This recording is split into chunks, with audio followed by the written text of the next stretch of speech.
Il y a une question encore beaucoup plus importante que vos goûts en matière de mobilier. Que pensez-vous de Marilyn Monroe? Ça, c'est une question à laquelle je m'attendais et qui est parfaitement justifiée.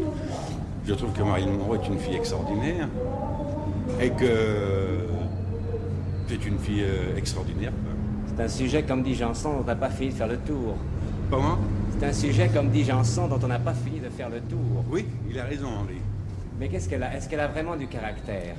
C'est une fille extraordinaire dans la mesure où elle est formidablement vivante, parfaitement lucide, parfaitement candide, honnêtement et profondément candide. Elle a beaucoup de points communs, à mon avis, avec Brigitte Bardot, dans le côté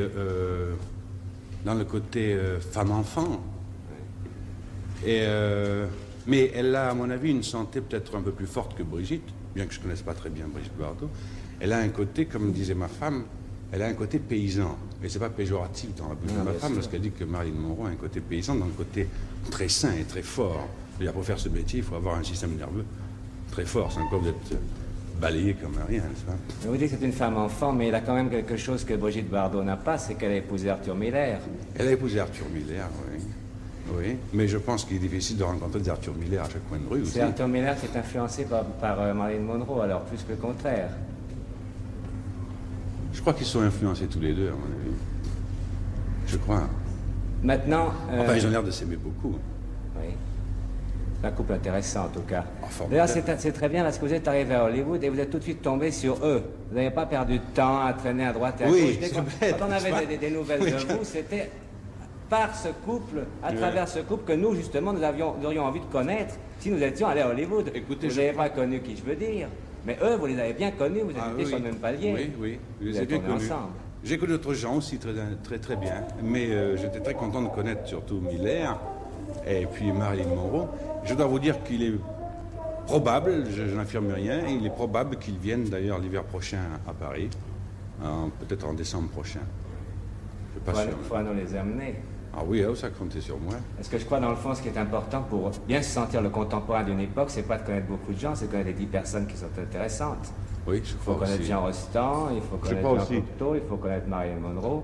Mais c'est très curieux, par exemple, Marilyn Monroe ne connaît pas du tout l'Europe. Comment? Elle ne connaît pas du tout l'Europe, Marilyn Monroe. Et la France, l'Italie, elle sait très bien que ça existe, bien sûr. Elle est avide de connaître tout ça, de connaître les gens, de connaître le pays. Alors vous pensez bien qu'elle avait d'abord un propagandiste avec moi assez comment dirais-je, assez persuasif. Oui, dans ce domaine. Je lui ai appris également certains mots français. Je lui ai appris également Je n'ose pas vous demander lesquels. Lequel? Je n'ose pas vous demander lesquels. Oh si, je lui ai appris le mot amitié, je lui ai appris le mot amour, je lui ai appris le mot je t'aime, je lui ai appris le mot bonjour, et je lui ai appris un mot du midi, moi-même je ne sais pas exactement ce que ça veut dire. Je lui ai appris à dire au fond de Chichour, là. Mais au fond de Chichour, là, dans la bouche de Marilyn Monroe, c'est assez formidable. Ah, c'est marrant, quoi. Moi, ça me fait drôlement marrer, en tout cas.